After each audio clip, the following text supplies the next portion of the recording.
तो मूवी की शुरुआत होती है 1995 से, जहां हम देसी पनारी नाम के एक गांव को देखते हैं, जहां कुछ लड़कियां अपने कुल देवता को खुश करने के लिए नृत्य कर रही होती है। जहां उस गांव की एक गुरु माँ पुत्री कुल देवता को बार बार कह रही थी कि बुरी शक्तियों से हमारी रक्षा करो। तभी जो लड़कियां नृत्य कर रही थी वो एक एक करके जमीन पे गिरने लगती है और आखिर में सिर्फ एक लड़की जिंदा बचती है, जिसे कुल देवता ने नहीं चुना था। और कुल देवता इन्हें एक कड़ा देते हैं जो कि उस शैतान का होता है, जिससे उसे ताकत मिलती है। अब गांव की गुरु माँ वो कड़ा इंगरी को देती है और कहती है, इस कड़ा को गांव से जितना दूर हो सके ले जाओ। इंगरी के साथ गांव का पुजारी भी उसके साथ भाग रहा था। तभी पुजारी को झाड़ियों में किसी का होने का एहसास होता है। पुजारी इंगरी से कहता है, यह कड़ा लेकर भागो, कोई भी तुम्हें बुलाए उस पर ध्यान मत देना। इंगरी वहां से भागती है। तभी पुजारी पे वो शैतान हमला कर देता है। इधर इंगरी भागते भागते जमीन पे गिर जाती है। तभी उसके पीछे गाँव की कुलदेवी भद्रा आ जाती है और वो इंगरी से वो कड़ा मांगने लगती है और कहती है, यह सब के पीछे तुम मत पड़ो। इंगरी उठकर वहां से भाग जाती है। मूवी का सीन शिफ्ट होता है 25 साल बाद, जहां हम कुछ दोस्तों को देखते हैं, जहां मीला और उसका भाई योदा और उसका दोस्त आर्या जो कि काफ़ी परेशान होते हैं और वो एक गांव पे बस से उतर जाते हैं, जहां के गांव पे आर्या का दोस्त जीतू होता है, जिसे नॉर्थ इंडोनेशिया के सारे गाँव के बारे में मालूम होता है। मीला जीतू को एक गाँव की कुछ तस्वीरों को दिखाती है जहाँ उसे जाना था। जीतू उन तस्वीर को ध्यान से देखता है जहां उसे कुछ नर्तकी की तस्वीर दिखता है। वो समझ जाता है कि इन्हें देसी पनारी के गांव पे जाना है। जीतू सभी से कहता है, यह गांव जंगल के काफ़ी अंदर है, मैं वहां नहीं जा सकता लेकिन रास्ता बता सकता हूँ। आर्या जीतू को कुछ पैसे दे देता है, जिससे जीतू उस जंगल पे जाने के लिए तैयार हो जाता है। जीतू एक गाड़ी पे सभी को बैठाकर उस गाँव के ब्रिज के पास ले जाता है, जहाँ वो लोगों को आगे का रास्ता पैदल ही जाना था। सभी लोग उस गाँव के लिए पैदल ही निकल जाते हैं। तभी रास्ते पे मीला को किसी की आवाज़ आती है। कोई तो था जो उसका पीछा कर रहा था। मीला इस बात पे कुछ ज़्यादा ध्यान देती नहीं है और वो अपने दोस्तों के साथ आगे बढ़ने लगती है। कुछ देर बाद ये सभी एक गांव पे पहुंच जाते हैं जहां इन्हें आना था। युदा गांव की एक महिला से पूछता है कि बुयत का घर कहां पे है। वो कहती है वो अभी घर पे नहीं है और वो कब तक आएगा ये किसी को भी नहीं मालूम। अब इनके पास सिर्फ दो रास्ते थे, या तो वो लोग वापस चले जाए या फिर बुयत के आने तक इस गाँव में रुका जाए। सभी लोग आपस में बातचीत करके डिसाइड करते हैं कि आज रात हम यहीं पर रहेंगे। मीला उस औरत से कहती है, हमें कोई जगह मिल सकता है रात बिताने के लिए। वो महिला उन्हें एक चबूतरा दिखाती है। युदा मीला से कहता है, तुम रात को यहाँ पे नहीं सो सकती। युदा सामने की एक लड़की से जाकर बात करता है जिसका नाम यति था। वो यति से रिक्वेस्ट करता है कि एक रात के लिए मेरी बहन को अपने घर पे सुला लो। यति को कुछ पैसे भी देता है, लेकिन यति कहती है इसकी कोई ज़रूरत नहीं है। यति मीला को अपने घर लेकर आती है और उसे उसका कमरा दिखाती है और वो मीला से कहती है, ज़्यादा शोर शराबा मत करना, मेरी माँ बीमार है। अब रात हो जाती है। इधर योदा जहाँ अपने दोस्तों के साथ बाहर सोया हुआ था, तभी योदा दिखता है कि गांव के कुछ लोग जंगल की ओर जा रहे थे। योदा को ये काफ़ी ज़्यादा अजीब लगता है। तभी सामने की लालटेन की रोशनी कम होने लगती है। तभी एक अचानक परछाई योदा की ओर बढ़ती है। योदा लालटेन को ठीक करता है और वह परछाई अचानक से गायब हो जाती है। दूसरी तरफ मीला जब रात पे पानी पीने के लिए उठती है, उसे बगल वाले रूम से किसी की गुर्राने की आवाज़ आती है, जो कि यति की माँ थी, जो कि काफ़ी बीमार थी। मीला जैसे दरवाजे पे झाँकने की कोशिश करती है, दरवाज़ा अपने आप खुल जाता है। तभी मीला के सामने भद्रा आ जाती है, जिसे देखकर वो काफ़ी ज़्यादा डर जाती है। यानी यति की माँ भी भद्रा को ही देखकर डर रही थी। अब सुबह हो जाती है, जहाँ यति खाना लेकर अपनी माँ के रूम पे जाती है, जहाँ मीला यति की माँ की हालत देखकर काफ़ी ज़्यादा हैरान होती है।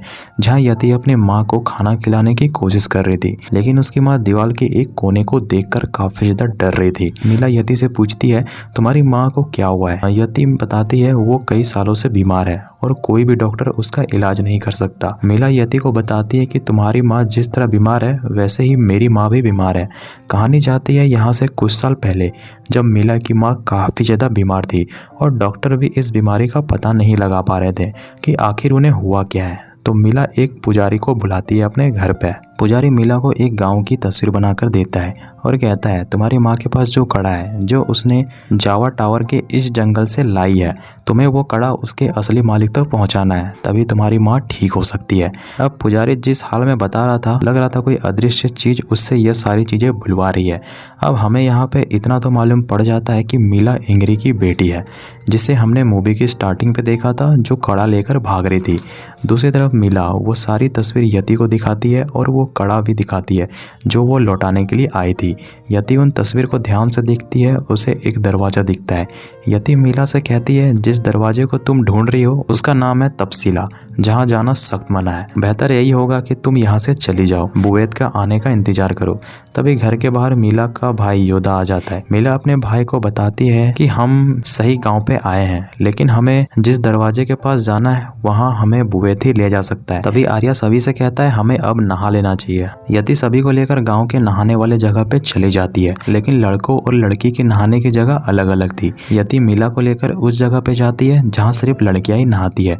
मीला और यति अलग अलग बाथरूम पे घुसकर नहाने लगती है। तभी मीला को रति की आवाज़ आने लगती है जैसे वो किसी से बात कर रही हो। मीला इस बात पे ज़्यादा ध्यान नहीं देती है और वो नहाकर वापस बाहर आ जाती है। अभी मीला रति को स्विमिंग पूल पे देखती है। रति मीला को पुल पे नहाने के लिए कहती है। मीला पुल पे उतरकर नहाने लगती है, लेकिन मीला जिसके साथ नहा रही थी वो रति नहीं बल्कि भद्रा थी। वो मीला से कहती है मेरा कड़ा मुझे लौटा दो। मीला काफ़ी ज़्यादा डर जाती है। तभी अचानक से भद्रा गायब हो जाती है और पानी पे बहुत सारे सांप आ जाते हैं। मीला डर के मारे छटपटाने लगती है। तभी रति मीला को खींचकर पानी से बाहर निकालती है। योदा और उसके दोस्त बुवेद के घर जाते हैं चेक करने, लेकिन उसके घर पे ताला लगा हुआ था। तो सभी लोग वापस रति के घर आ जाते हैं, जहाँ रति सभी को बताती है कि बुवेद हर गांव जा जाकर लोगों का इलाज करते हैं, इसलिए उसे आने पे टाइम लग सकता है। अब इसी तरह रात हो जाती है तो सभी लोग सो जाते हैं, लेकिन इधर घर के बाहर मीला और रति को ढोल की आवाज़ आने लगती है। रति बताती है कि गांव में फिर से प्रक्रिया शुरू हो चुकी है। नर्तकी नृत्य कर रही है। तुम चाहो तो मैं तुम्हें वहां ले जा सकती हूँ। तुम्हारे सारे सवालों का जवाब तुम्हें वहीं मिलेगा। मीला अपना कड़ा उठाकर रति के साथ जंगल पे निकल जाती है और कुछ देर बाद दोनों उस जगह पे पहुंच जाती है और इधर सुबह हो जाती है, लेकिन रति और मीला अभी तक घर नहीं पहुंचे थे। योदा अपने दोस्तों के साथ घर की तलाशी लेने लगता है। तभी उन्हें एक रूम पे घुर्राने की आवाज़ आने लगती है जहां रति की माँ थी। योदा जैसे ही दरवाज़ा खोलता है वो रति को माँ की हालत देखकर काफ़ी ज़्यादा डर जाता है और सभी दोस्त घर से बाहर आकर पूरे गांव पे मीला को ढूंढने लगते हैं। दूसरी तरफ मीला और रति उस नर्तकी वाले जगह पे पहुंच जाते हैं जहां अभी भी रात है, जहां भद्रा भी मौजूद थी। भद्रा मीला के पास आती है और कहती है लाओ वो कड़ा मुझे दे दो। मीला पूछती है क्या इसके बाद मेरी माँ ठीक हो जाएगी? भद्रा कहती है इसके बाद ही तुम अपनी माँ से मिल पाओगे। भद्रा वो कड़ा लेकर अपने हाथ पे पहन लेती है और मीला से कहती है उस पुजारी ने तुम्हें यहाँ भेजकर बहुत अच्छा किया। यानी उस दिन वो सारी बातें भद्रा ने पुजारी को बताया और पुजारी ने मीला को, जहाँ मीला को यहाँ लाने के पीछे यति का ही हाथ था, क्योंकि पिछले दिन रति जब नहा रही थी उसके पास भद्रा आई थी और उसने मीला को उसके पास लाने के लिए कहा था। भद्रा रति से कहती है तुम जाकर अब अपनी माँ से मिल सकती हो। इधर योदा और उसके दोस्त मीला को पूरे गांव में ढूंढते हैं, लेकिन उन्हें मीला कहीं नहीं मिलती। अब रात हो जाती है। तभी योदा को एक झोपड़ी पे कुछ लोग दिखते हैं जो कि खाना खा रहे थे। योदा उन लोगों से मीला के बारे पे पूछती है, लेकिन उन्हें किसी भी लड़की के बारे पे कुछ भी नहीं मालूम था। जीतू भूख बर्दाश्त नहीं कर सकता था। तभी एक पुजारी आकर जीतू को कुछ खाने के लिए देता है। दूसरी तरफ भद्रा रति से कहती है तुम जा सकती हो। दोनों वापस भागकर गांव आ जाते हैं, जहां मीला रति से पूछती है वो कौन था। रति बताती है कि वो भद्रा है जो हमारे गांव की कुलदेवी है और उसने मुझसे कहा था कि अगर मैं तुम्हें उसके पास ले जाऊं तो वो मेरी माँ को ठीक कर देगी। इतना बोलकर रति अपने माँ के पास जाती है, लेकिन उसकी माँ की हालत सुधरने की जगह और भी ज़्यादा खराब हो चुकी थी। रति की माँ मीला को बार बार कहती है तुम यहाँ से चली जाओ। मीला पहले से काफ़ी ज़्यादा डरी हुई थी। वो अपना सामान उठाकर वहाँ से निकल जाती है। तभी वहाँ उसका भाई योदा आ जाता है। बाहर काफ़ी तेज हवा चल रही थी। योदा मीला को लेकर वापस घर आ जाता है और मीला से पूछता है तुम हमें बिना बताए कहाँ चली गई थी? हमने तुम्हें पूरे दिन भर ढूंढा। मीला बताती है हम बस कुछ देर के लिए तो गए थे। तभी इन्हें रूम से बदबू आने लगती है। जीतू जब उस खाने को खोलता है जिसे पुजारी ने दिया था, उस पे एक जला हुआ बंदर था। सभी लोग यह देखकर काफ़ी ज़्यादा डर जाते हैं। रात काफ़ी ज़्यादा हो जाती है तो सभी लोग सो जाते हैं, लेकिन मीला को नींद नहीं आ रही थी। उसे अपनी माँ की आवाज़ आ रही थी, जैसे वो उसे बुला रही हो। मीला उस आवाज़ का पीछा करती है, जहाँ रति की माँ मीला को समझाती है कि उस भद्रा के चक्कर पे मत रहो, उसी ने मेरा ये हाल किया है। इस गाँव से जितना दूर जा सकती हो चली जाओ। तभी भद्रा रति की माँ की बॉडी को पोजेस कर लेती है और उसकी बॉडी को तड़पाने लगती है और आवाज़ सुनकर सभी लोग वहाँ पे आ जाते हैं। रति की माँ अजीब तरह से बर्ताव कर रही थी। वो अपने आप को ही उठा उठाकर पटक रही थी। कभी अपने चमड़ी को खींच रही थी तो कभी अपने नाखूनों को तोड़ रही थी। तभी वहाँ बोयत आ जाता है और वो रति की माँ के ऊपर जादू करता है, जिससे वो शांत होकर बेहोश हो जाती है। मीला यहाँ बोयत को सारी बातें बताती है और पूछती है यह सब क्या हो रहा है। बोयत बताता है कि इस गांव की कुलदेवी गांव की लड़कियों को कुलदेवी के रूप में चुनती है। कहानी जाती है यहाँ से 25 साल पहले 1955 पे, जब इस गांव की गुरु माँ पुत्री को नर्तकी के रूप में चुना गया था। लेकिन मीला की नानी यानी गुरु माँ अपनी बेटी को नहीं भेजना चाहती थी, इसलिए गुरु माँ पुत्री की जगह अपनी छोटी बेटी संगीत को भेजने का फैसला करती है, क्योंकि दोनों जुड़वा बहनें थी। बोयत गुरु माँ को समझाता है कि अगर ये बात कुलदेवी को मालूम पड़ गया तो वो हमें श्राप दे सकती है। गुरु माँ किसी की बातों को नहीं मानती और वह जयंती की जगह संगीति को नर्तकी के रूप में भेज देती है। लेकिन कुलदेवी संगीति को स्वीकार नहीं करती है और उसे मार देती है। गुरु माँ धोखे से वो कड़ा हासिल कर लेती है और उस कड़े को इंगरी को देकर उसे गांव से दूर जाने के लिए कहती है। गुरु माँ ऐसा इसलिए करती है ताकि वो इस गांव में इस रस्म को हमेशा के लिए खत्म कर सके। भद्रा उस कड़ा को चारों तरफ ढूंढने लगती है। मूवी आती है प्रेजेंट पे, जहाँ बोयत मीला को बताता है कि भद्रा की ताकत उस कड़े पे है जो तुमने उसे दे दिया है। अब वो 25 साल बाद पहले मिले धोखे का बदला पूरे गाँव से लेगी। तभी यति की माँ की तबीयत और भी ज़्यादा खराब हो जाती है। बोयत बाहर जाकर एक काला मुर्गी लाता है, यानी बोयत कोई बड़ा जादू करने वाला था। बोयत सभी से कहता है कुछ भी हो जाए दरवाजा मत खोलना। इतना बोलकर बोयत यति की माँ के कमरे पे चला जाता है। तभी कुछ देर बाद आंधी रुक जाती है। बोयत जब घर से बाहर आता है, जहाँ बहुत सारे शैतान खड़े थे जो उस मुर्गे को खा रहे थे जिसे बोयत ने काटा था। अब रात से सुबह हो जाती है। गाँव के सारे जानवर मर जाते हैं, फसलें खराब हो जाती है, यानी भद्रा को नर्तकी चाहिए। इधर योदा अपने दोस्त के साथ यह गाँव को छोड़कर जाने के लिए पैकिंग करने लगता है, लेकिन गांव वाले इस गलती को सुधारना चाहते हैं, जिसके लिए बोयत नर्तकी को चयन करने लगता है। मीला भी जाकर उस कॉफ़ी को पीती है और उसे वो कॉफ़ी मीठी लगती है, और वही कॉफ़ी जब यूदा पीता है तो उसे कड़वी लगती है। बोयत बताता है जिस लड़की को यह कॉफ़ी मीठी लगेगी उसे नर्तकी के रूप में चुना गया है। इस तरह गांव के 8 लड़कियों को नर्तकी के रूप में चुना गया था। यूदा मीला को ये सारी चीज़ें करने के लिए मना करता है और वापस चलने के लिए कहता है, लेकिन मीला अपनी माँ के साथ उस गाँव को भद्रा के सांप से आज़ाद करना चाहती थी।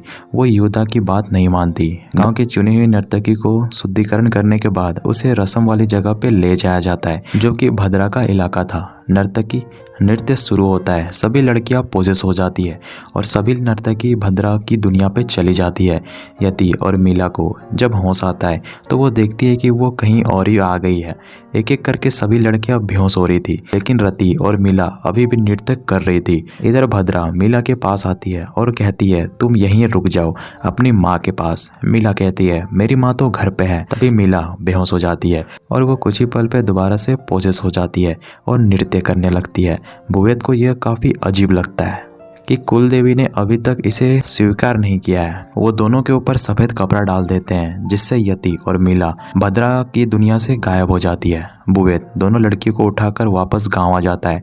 बोयत जब मीला के ऊपर से कपड़ा हटाता है वो अभी भी पोजेस थी, यानी मीला को भद्रा ने पकड़ रखा था। उसने अभी तक उसे छोड़ा नहीं है। दूसरी तरफ मीला जो पूरी तरह से भटक चुकी है, वो भागते भागते भद्रा के पास चली जाती है, जहाँ भद्रा मीला से कहती है तुम्हारी माँ गाँव पे नहीं बल्कि मेरे पास है। तभी वहाँ बहुत सारी नर्तकी आ जाती है और वो नृत्य करने लगती है। उन्हीं नर्तकी पे से एक मीला की माँ भी होती है, जो कि काफ़ी दर्द पे होती है। मीला को अपनी माँ की यह हालत देखी नहीं जाती। तभी वहाँ अचानक से अंधेरा हो जाता है। मीला अपने माँ से मिलती है और कहती है मैं आपको यहाँ से ले जाने के लिए आई हूँ। मीला की माँ इंगरी उसे समझाती है कि मैं यहाँ से कभी नहीं निकल सकती, लेकिन मैं भद्रा को रोक कर तुम्हें यहाँ से निकाल सकती हूँ। तभी मीला की आँख खुलती है और वो वापस अपने दुनिया पे आ जाती है और वो योदा को बताती है कि मेरी माँ भद्रा की दुनिया पे फंसी हुई है। तभी रति और उसकी माँ की भी मौत हो जाती है। सभी नर्तकी के मौत के बाद इन्हें यह कड़ा वापस मिल जाता है, यानी ये गांव के लोगों को और किसी की बलि नहीं देनी पड़ेगी। मीला अपने दोस्तों के साथ वापस जाने लगती है। तभी बोयत मीला को बताता है कि भद्रा की दुनिया से सिर्फ तुम ही एक ऐसी लड़की हो जो जिंदा वापस आई हो। मीला कहती है मैं सिर्फ अपने माँ की वजह से ही वापस आई हूँ। मीला जब वापस अपने घर आती है उसकी माँ की मौत हो चुकी थी। और इसी के साथ मूवी यहीं पे डी एंड हो जाती है।